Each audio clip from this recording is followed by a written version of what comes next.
Un nouvel inédit de 30 ans d'émission culte était diffusé ce samedi 24 juin sur TF1.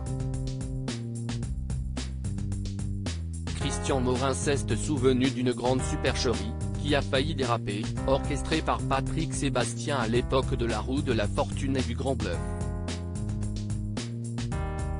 La nostalgie est au cœur de la soirée spéciale que propose TF1 ce samedi soir. La Une offre en effet à ses téléspectateurs un voyage dans le temps les emmenant dans les archives de 30 ans d'émissions cultes. Pour ce nouveau numéro axé sur les plus grandes surprises vues à l'antenne dans Star à domicile, La Ferme Célébrité, la Star Academy, Secret Story ou même au cours du journal télévisé, les protagonistes au centre de ces séquences étaient invités à les commenter face caméra. En 1992, au lendemain de Noël, un concept inédit, au nom sans équivoque, apparaît sur le petit écran en France, Le Grand Bluff. Christian Morin se souvient particulièrement bien du troisième numéro animé par Patrick Sébastien sur la première chaîne.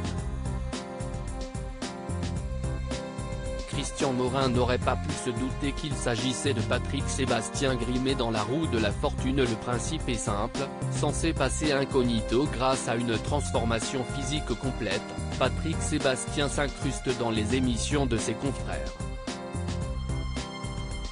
Siesti ainsi que le présentateur de la roue de la fortune rencontre un candidat bougon aux allures de bad boy. Ce dernier se permet d'ailleurs d'insulter une autre participante en direct.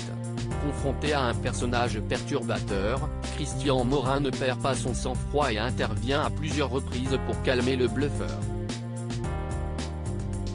Aujourd'hui, il assure, on me disait vous ne reconnaissiez pas Patrick Sébastien ? On ne pouvait pas, d'abord parce qu'on avait des candidats qui portaient des perruques, et puis on avait des candidats qui portaient quelquefois des dentiers et ça se voyait. C'était le cas de Patrick Sébastien, précise celui qui s'est retrouvé contraint à s'interposer entre le trublion et la jeune femme, faussement, prise à partie. Une supercherie qui a failli déraper prêt à se foutre en pétard. Christian Morin passe derrière le banc des candidats et tente pour la dernière fois de remettre à sa place l'homme haut en couleur. Je suis un des rares qui avait envisagé de lui foutre mon poing sur la figure, il m'énervait un tout petit peu, avoue le septuagénaire qui, à l'époque, menaçait le faiseur de troubles de le débarquer du plateau. Ce dernier a donc retiré ses lunettes et prothèses dentaires pour lui prouver qu'il est en réalité Patrick Sébastien.